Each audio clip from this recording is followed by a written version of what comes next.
एक जंगल में रानो चिड़िया अपनी सास और ननद पिंकी चिड़िया के साथ रहती थी। रानो चिड़िया गांव की सीधी सादी चिड़िया थी। वह अपने ससुराल में सभी की सेवा करती थी, लेकिन उसकी ननद पिंकी हमेशा उससे जलती रहती थी। एक दिन उसका पति टुन्नू चिड़ा उसके लिए सुंदर से झुमके लेकर आता है। ये लो हमारी पहली एनिवर्सरी का तोहफा, जरा खोल कर देखो और बताओ तुम्हें कैसा लगा। अरे टुन्नू जी, ये झुमके बहुत सुंदर है, पर ये तो बहुत कीमती है। क्यों किया आपने इतना खर्चा? कोई सस्ता सा तोहफा दे देते।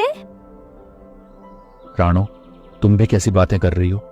आज तक मैंने तुम्हें कुछ भी नहीं दिया है। चलो जल्दी से तैयार हो जाओ, आज हम बाहर चलकर खाना खाएंगे। अपने पति की बातें सुनकर रानो बहुत खुश हो जाती है और तैयार होने के लिए चली जाती है। रानो और टुन्नू चिड़ा की बातें पिंकी चिड़िया छुपकर सुन रही थी। वो जल्दी जल्दी अपनी माँ के पास जाती है और उसे बताती है, माँ तुम यहाँ बैठकर बस आराम करो, वह भैया भाभी पर बहुत सारे पैसे लुटा रहे हैं। अगर ऐसा ही चलता रहा तो हम लोगों के लिए कुछ नहीं बचेगा। तू ये क्या अनाप शनाप बोलने जा रही है? क्या हुआ है? तो आज इतने गुस्से में क्यों है? तुम्हें पता है माँ, भैया ने आज भाभी को एक महंगे झुमके गिफ्ट की है और वे दोनों खाना खाने के लिए बाहर जा रहे हैं। माँ किसी तरह रोको उन्हें, नहीं तो भैया तुम्हारे हाथ से निकल जाएगा। अपनी बेटी की बातें सुनकर रानो की सास परेशान हो जाती है और अपने बेटे बहू को बाहर जाने से रोकने के लिए उपाय सोचने लगती है। जैसे ही रानो चिड़िया और टुन्नू चिड़ा घर से बाहर जाने लगते हैं, रानो की सास जोर जोर से चिल्लाने लगती है, हाय रे, अब मैं मर गई, अब मैं नहीं बचूंगी। अपनी सास के चिल्लाने की आवाज सुनकर चिड़िया उसके पास जाती है और उससे पूछती है, क्या हुआ माँ जी, इस तरह क्यों चिल्ला रही है? तू देख नहीं रही है, मैं दर्द से तड़प रही हूँ और तुझे बाहर जाने की पड़ी है। माँ जी आपकी तबीयत ठीक नहीं है, मैं कहीं नहीं जा रही हूँ, आप आराम कीजिए, मैं आपको अभी दवा देती हूँ। रानो की सास अपने चाल में कामयाब हो जाती है। इस तरह कई दिन बीत जाते हैं।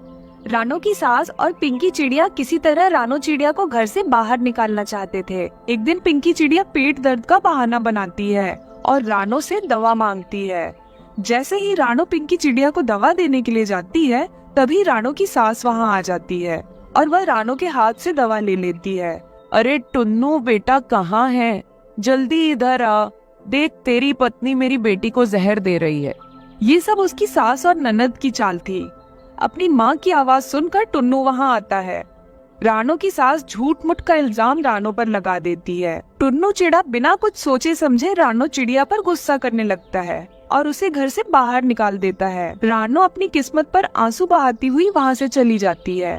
भटकते भटकते हुए एक नदी के पास पहुँचती है। उसे जोरों की प्यास लगी थी। वह नदी के पानी से अपनी प्यास बुझाती है। रात होने वाली है, अब मुझे अपने लिए सुरक्षित आसरा देखना होगा। मेरा पति मुझ पर यकीन नहीं करता, लेकिन एक न एक दिन उसे अपनी गलती का एहसास होगा। मैं कभी वो घर में वापस नहीं जाऊंगी। तभी रानो चिड़िया की नजर जमीन पर पड़ी हुई हरी घास पर जाती है। चिड़िया जल्दी से ढेर सारी हरी घास को जमा कर लेती है और एक सुंदर सा घास का घर बनाती है। बारिश भी शुरू हो गई थी और ऊपर से रानो ने एक अंडा भी दिया था। फिर ऐसे ही रानो चिड़िया बारिश के मौसम में अपने अंडे के साथ सुरक्षित हरी घास के घर में रहने लगती है। टुन्नू, वो टुन्नू खेत की जुताई कर रहे हो? इस बार कौन सी सब्जी लगाने का इरादा है? अरे नहीं कालू, इस बार मैं कोई सब्जी नहीं लगाऊंगा अपने खेत में, बल्कि मैं जामुन की फसल लगाना चाहता हूँ अपने खेत में। इस बार सुना है आजकल जामुन की अच्छी कीमत मिल जाती है मंडी में, क्योंकि जामुन से कई प्रकार की औषधियां अब बनने लगी हैं। अच्छा, ये बात है। वैसे तुमने बीज खरीद लिया क्या? नहीं कालू, अभी तक मैंने बीज नहीं खरीदा। किसी अच्छे भरोसेमंद दुकान से बीज खरीद कर लाऊंगा। तुम्हारी नजर में कोई अच्छी दुकान हो तो बताओ।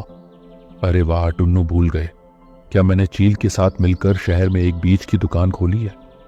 तुम बीज वहीं से खरीद लेना जामुन की। तो फिर ठीक है कालू, कल मेरे लिए जामुन की बीज अपनी दुकान से लेकर आना मेरे घर, मैं वहीं पैसे दे दूंगा। अगले दिन कालू कौवा जामुन के बीज लेकर टुन्नू के घर आता है। सुनो जी, ये कालू भरोसे का नहीं, इससे जामुन के बीज क्यों खरीद रहे हो? किसी अच्छे दुकान से जाकर खुद ही बीज खरीद कर लाना। अरे रानो, तुम खामखा में कालू पर क्यों शक करती है? कालू तो हमारा पड़ोसी है, हमसे वह धोखा नहीं कर सकता। मैं इन बीजों को लेकर अपने खेत पर बोने जा रहा हूँ। पापा मैं भी चलूंगी खेत पर आपके साथ, और मैं भी बीज बोऊंगी। नहीं नहीं गुड़िया बेटा, तुम खेत पर जाकर क्या करोगी? मैं जल्दी ही बीज बोकर वापस घर आता हूँ शाम तक। टुन्नू चिड़ा अपने खेत में जामुन के बीज बो देता है। मैंने सारे बीज बो दिए, अब घर चलता हूँ। 1 सप्ताह बाद आकर देख लूंगा पौधों को। 1 सप्ताह बाद टुन्नू अपनी पत्नी रानो के साथ खेत पर आता है। ये क्या टुन्नू जी, ये पौधे तो खराब है और इस पर लगे हुए जामुन भी सड़े हुए हैं। मैं लुट गया, बर्बाद हो गया। उस कालू के बच्चे ने मुझे नकली जामुन के बीज दिए थे। एक भी पौधा अच्छा नहीं उगे। मैं अभी जाकर उस कालू की खबर लेता हूँ। कालू का कुछ नहीं कर सकते, वो 1 नंबर का चोर है, दूसरों की तरक्की देख नहीं सकता। मैंने तो आपको पहले ही मना किया था, पर आप तो मेरी बात सुनते ही नहीं हो। आप तो कालू पर भरोसा था। सब मेरी गलती है रानो, मैं जल्दी ही किसी पर विश्वास कर लेता हूँ। लेकिन अब मैं क्या करूँ, मेरे पास तो एक भी पैसे भी नहीं बचे हैं। क्या सोचा था, क्या हो गया? यहाँ बैठकर रोने से अच्छा है जी चलिए घर चलते हैं, वही कुछ सोचेंगे आगे क्या करना है। टुन्नू और रानो चिड़िया दोनों वापस घर लौट आते हैं, लेकिन टुन्नू अभी भी रोए जा रहा था। आप इस तरह बच्चों की तरह रोएंगे तो हमारा क्या होगा? मेरे गहने बक्से में पड़े हैं, आप उसे गिर भी रख दीजिए और फिर जो पैसे मिले उससे नए जामुन के बीज खरीद कर लाइए। ये तुम क्या कह रही हो रानो? वह गहने तुम्हारी माँ की आखिरी निशानी है। नहीं नहीं, मैं ये पाप नहीं कर सकता। मैं तुम्हारे गहने गिर भी नहीं रख सकता। तो फिर ठीक है, मैं अब आपसे कुछ नहीं कहूंगी। एक बार आपने मेरी बात ना मानकर देख लिया ना, कितना बड़ा धोखा मिला आपको। आपको मेरी बात माननी ही पड़ेगी। टुन्नू क्या करता, उसे रानो चिड़िया की बात माननी ही पड़ी। वह बाजार से अच्छे जामुन के बीज खरीद कर लेकर आता है और उन बीजों को अपने खेत में बो देता है। एक दिन दोनों पति पत्नी की खुशी का ठिकाना नहीं रहता जब उनके जामुन के पेड़ मीठे मीठे जामुन से भर जाते हैं। रानो, आज मैं अपने पेड़ के रसीले जामुन देखकर बहुत खुश हूँ। अपने जामुन के पेड़ मीठे मीठे रसीले जामुन से भर गए हैं। मैं इन जामुन को बेचकर सबसे पहले तुम्हारे जेवर जो गिरवी रखे हैं उन्हें ले आऊंगा। अब टुन्नू अपने जामुन के पेड़ से मीठे मीठे जामुन को तोड़कर बाजार में बेचने लगा। उसके जामुन के पेड़ सालों भर मीठे जामुन से भरे रहते थे। टुन्नू अपनी पत्नी और बेटी के साथ खुशहाल जिंदगी बिताने लगता है।